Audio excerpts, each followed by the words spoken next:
I happened to see a child holding it. He said the flowers were prepared by Aunt Jessie for the watchmaker and the war comrade he'd missed his whole life. Mikhail would place 2 bunches of flowers here year after year. And after he left, it became 3. Your wishes will always be remembered by someone.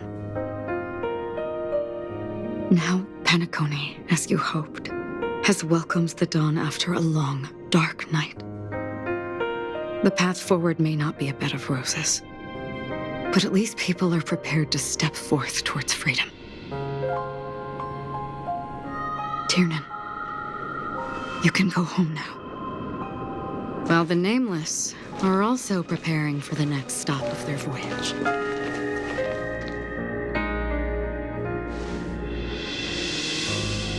But before leaving, we still have one last thing to do.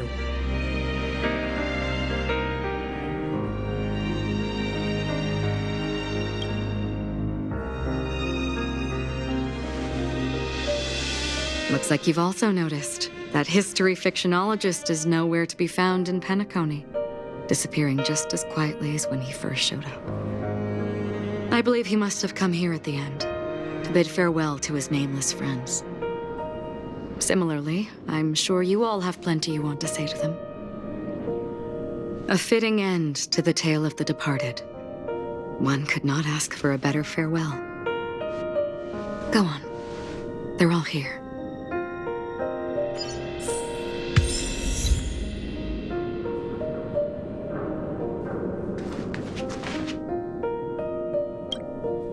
Honestly, when I heard the conductor's request, I was pretty surprised. The Nameless. Those who trailblaze, doing good deeds but never seeking recognition. After all this time, how would we even find those 3 people in such a vast place like Penacony? But it seems, in the land of the dreams, anything is indeed possible.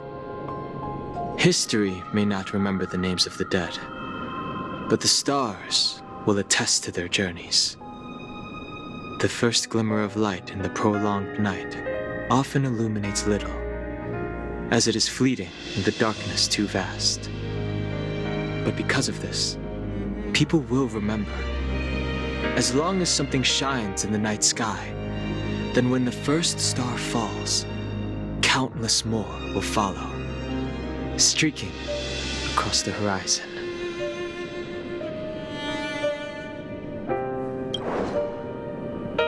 Brooklyn Tiernan, Rosalina J. and Estella, we raise a toast to you, trailblazers of the Silver Rail.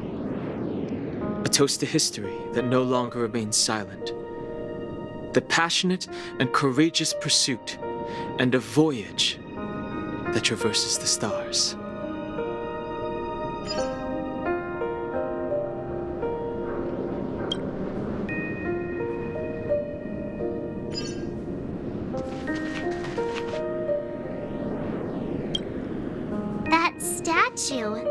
It wasn't here last time. Looks like this is the last riddle that Mr. Gallagher left for us. In the end, we still failed to figure out his true identity, or if he was even a living person. What should I say? I mean, this guy is definitely a history fictionologist, all right. I'm suddenly reminded of the time at the theme park when he said he was only 13 years old. Could that have meant something too? Either way, he's an enigmatic character for sure. At least our journey together in Penacony was real enough.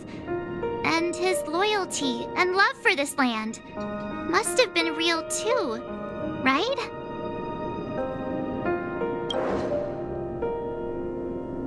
Gallagher, we raise a toast to you, the slumbering hound. To the festival's invitation, to all lies and the singular truth. If we ever meet again, please don't talk in riddles. Is the Astro Express ready to depart Penacony? Apologies, Mr. Mika, that we are only now bidding you farewell. Oh, that's all right. You've all done so much for the Watchmaker, and we are forever indebted. Allow me, as the representative of Dreamflux Reef, to make another toast to all the nameless. What will the people of Dreamflux Reef do now? Many will continue to live here. Those accustomed to being awake will mostly have a hard time getting used to a life of darkness with their eyes closed. Though the order has faded, there must be someone to watch over this primal memory zone. Penacony's nights are long, and there are many who are still far from a good night's sleep. As for the sweet dream over there, we're still managing without it, aren't we? Mika and residents of Dreamflux Reef, we raise a toast to you, watchers of the long dream. To your tenacity throughout time, to each sorrowful night, and to the dawn that is finally upon us.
In the end, we still came full circle.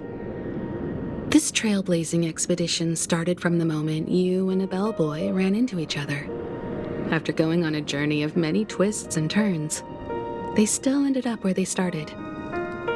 Just like a clock's hands that turn round and round, the start and end of each day will always land on 12 o'clock, the advent of time moving forward. There shouldn't be much left to say. This entire adventure started because of you, and should naturally end with you. And then, a new page will be turned. Mikhail Char Legwork, we raise a toast to you, watchmaker of the land of the dreams, nameless of the Astral Express.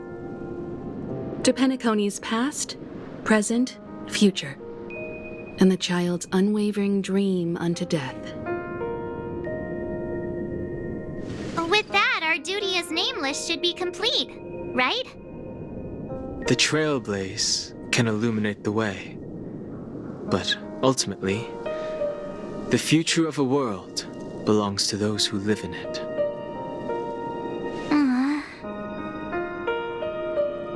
I still feel that Mr. Mikhail must have really wanted to witness this day himself. What's on your mind, March? Just a strange feeling. I had it a few stops ago, but it's super strong this time. Why not talk about it? Maybe everyone's thinking the same thing. I can't help but think that whether it's Mr. McHale, Mr. Tiernan, or Madame Rosalina, their lives must have been long, and they must have experienced plenty of stories. They were also young once, stumbling and bumbling around just like us, getting into scraps and mischief, that sort of stuff. Companions, enemies, journeys, adventures, all the sad and happy memories. The everyday that we're used to, they've lived through them too. But those things are all in the past.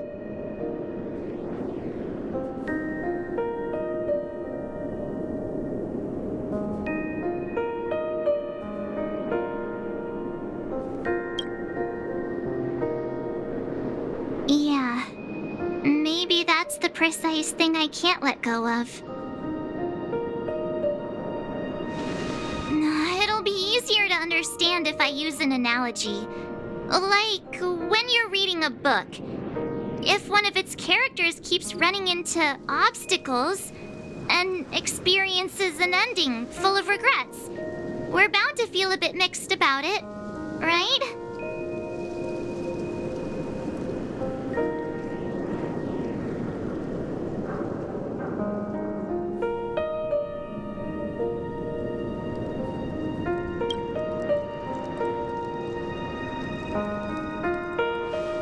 Because we've seen every nook and cranny of their lives, we see these people as special. So, even if there are parts of it that aren't really realistic nor logical, we still hope that their story gets a good ending when it comes. But what if they and we aren't really that special? When Mr. McHale sat in this chair, waiting for the Astral Express to arrive every day, what was he thinking? And if, at the end of his life, he could still firmly say he had no regrets, then what is this regret we feel in our hearts right now? I think each and every one of us is searching for the answer to this very question. The universe is vast, and our lives are but specks. The trailblaze never ends, but against the backdrop of the cosmos, the average person's lifelong journey is merely a short stretch. But it is in this minuscule distance that paths cross and countless worlds connect.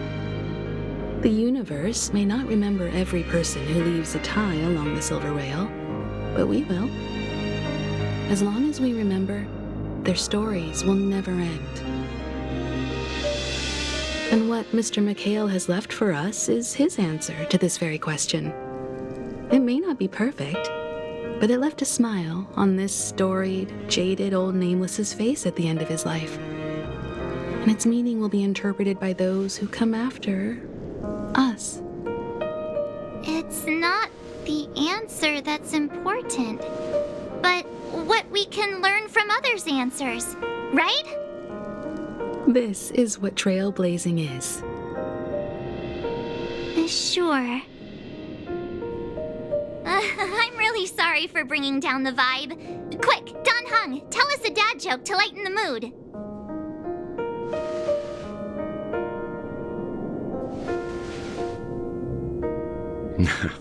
It's never a bad thing to reflect. One day we'll all have to face our own farewells. But before that, we still have a long way ahead of us together. So the most important thing right now is to tell the conductor what we saw in Penacony. Then prepare ourselves for our next trailblazing destination. I should get back to the Express. Or maybe I could say my final goodbye to Acheron.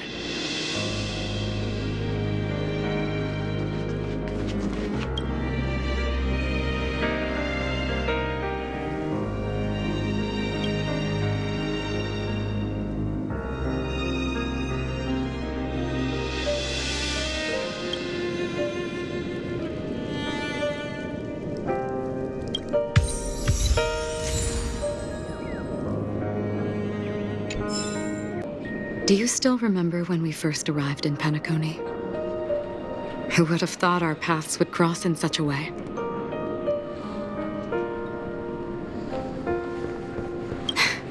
Come to think of it, I didn't even get a chance to formally introduce myself. Simply put, I'm a self-annihilator who was cursed by the Nihility. My hometown was destroyed a long time ago, and the whole world was erased beneath their shadow. In order to fight against the cruel end of self-destruction, I went on a journey in search of a way to sever the chains of the Nihility. After a long and grueling search, I am convinced that my destination lies within the depths of the dark web, where reality and the Nihility are separate. In there lurks a secret called Device 9. One day, I'll reach it. The ocean of stars is vast, and given our destinations, I'm afraid our paths may not cross again. But the trailblazing expedition ahead is always full of unknowns, and my blade is sharp enough to sever fate. As long as we maintain our original resolve, I believe there will come a day where we will meet again.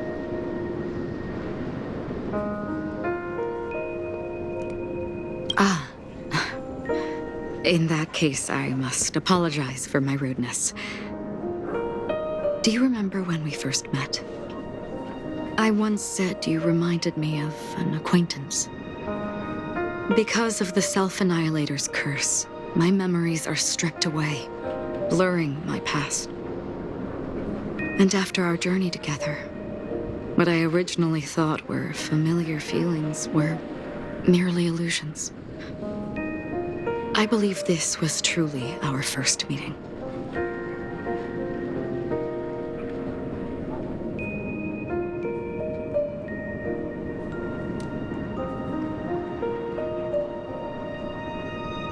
What do you mean?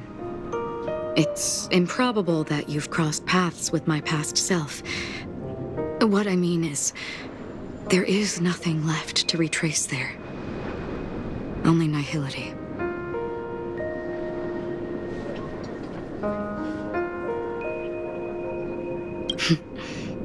That is true. Our memories make us who we are, and all memories originate from the now. As for the future, it's already taking root in the now, isn't it?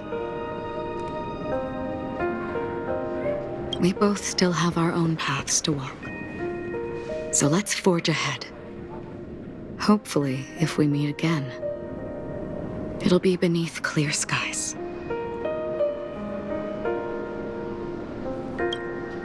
Do you still remember when we first arrived in Penacony? Who would have thought our paths would cross in such a way?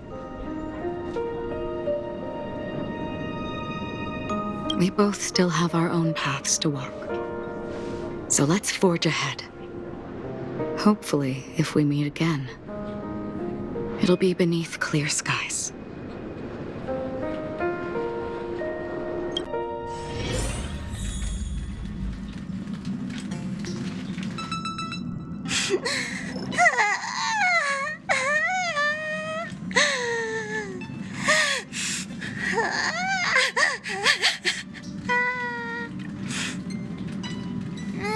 There. Chin up, Pom-Pom. Don't be sad. Don't cry. Wow. Your method of consolation is truly unsophisticated. Still better than just standing there like a scarecrow.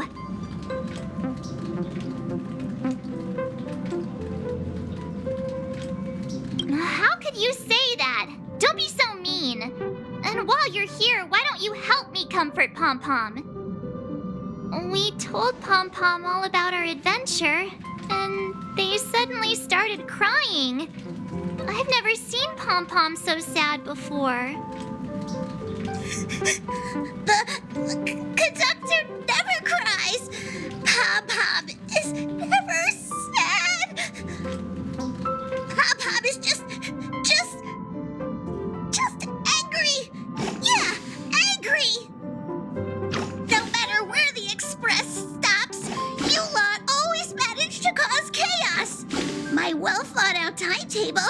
completely ignored. If you carry on like this, the Express is gonna run out of fuel. That's right. Pop-Pop is just angry. It's not because of Misha, Tiernan, Rosalina, and the rest.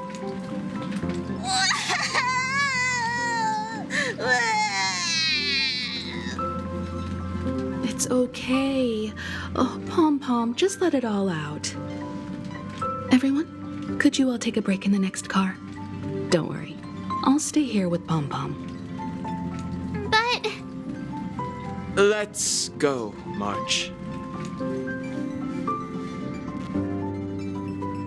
It's okay. Oh, Pom-Pom, just let it all out. I never expected Pom-Pom would be so distraught. Those three nameless must have meant a lot to Pom-Pom. No one knows exactly when Pom-Pom boarded the Express, but one can surmise that their journey has been filled with many hellos and goodbyes. Probably more than we can imagine.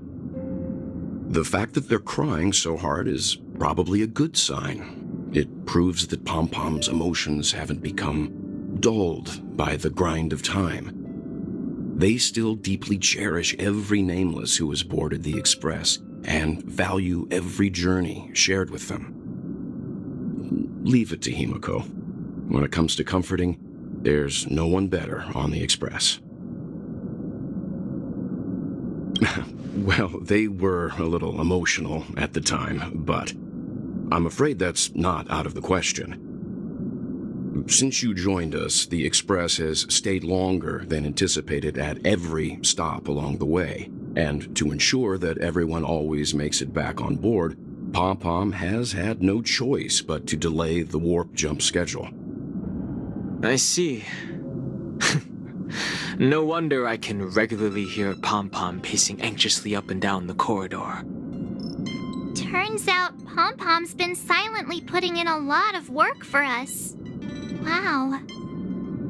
Different from typical vehicles, the Astral Express converts every trailblaze into the energy it needs to run. Ideally, as long as trailblazing expeditions continue without interruption, the Express will receive a constant flow of energy, much like a perpetual motion machine. But because of our previous encounters, fuel is being used up much faster than expected. We can probably only pull off 2 more warp jumps at most. Only 2 more? Isn't that super risky? Oh, I don't want to become an ice cube floating around in space again.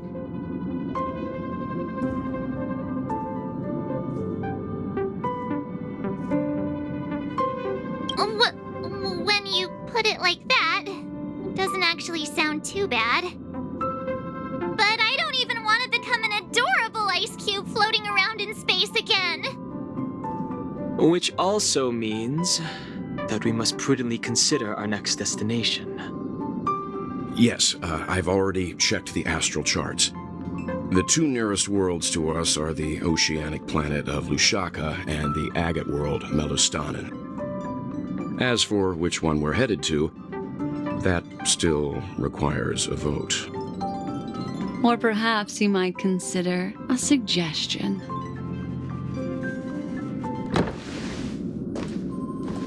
Everyone, we meet again. It's you! Why were you just in my room?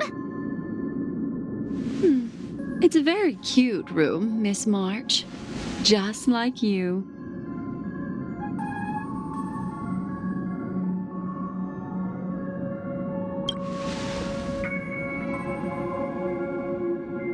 Memo Keeper, let's put aside how you managed to sneak past everyone and board the Express for now. You mentioned a suggestion. I accidentally overheard how the Express obtains fuel. I just wanted to chat with everyone to see if we could work together. But now, it appears my suggestion could be the very lifeline that saves everyone. Please speak candidly. Depending on what you say, we could very well ask you to disembark. Ah, the Permanence's descendant. What a charming little dragon, especially with those mired memories of yours. But I digress. If the Astral Express is in urgent need of a special trailblazing expedition to recharge its engine, have you all considered this? Perhaps your destination could be a world that even the renowned Akivili never reached. Should you be able to lay down a new stretch of silver rail, the Express may never have to worry about energy ever again. Trailblazing to a world that even Akivili has never been to? Is that possible? Continue, Memo Keeper. This destination of which you speak, what sort of world is it? A world that many across the universe don't even know exists. A world hidden away from outside observation. Its presence only revealed by the light from the mirror of the Garden of Recollection. A world fettered by 3 paths, its destiny hanging in the balance. The Eternal Land, Amphorius.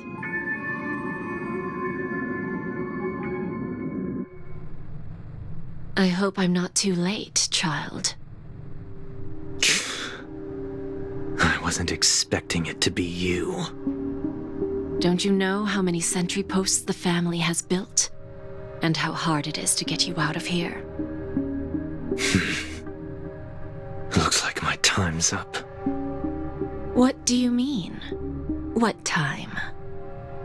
Negotiation, interrogation, or death.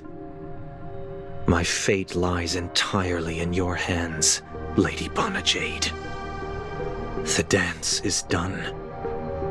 Why bother with the compassionate pretense and give someone who's about to die the chance to talk? Despite your fall from grace, you still look well. I'm very glad to see that you're so full of verve. Do not insult my pride with half-veiled sarcasm. Have you specially come to see me just to sate your vile vanity? Oh, of course not. I merely came to fulfill your younger sister's wishes, to offer you a generous trade. That is, if you're willing to accept. Robin? To build a true haven where everyone can attain peace. That's the oath between you siblings, isn't it? If I told you there was still a chance to realize this vow, would you be willing to talk to me then?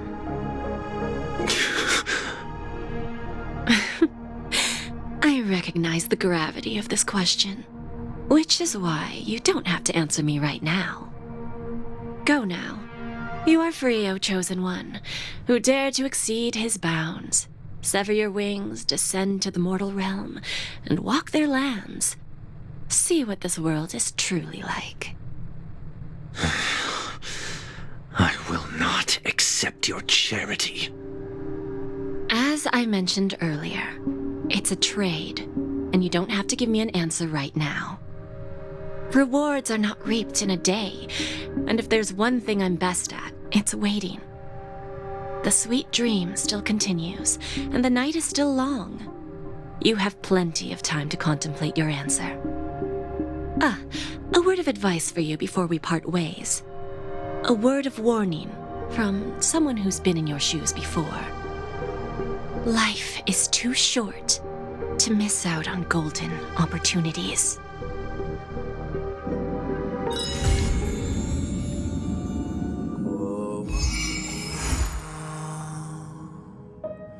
潮汐将我的伤痕刻蚀成梦里，突袭中酝酿着风雨，血脉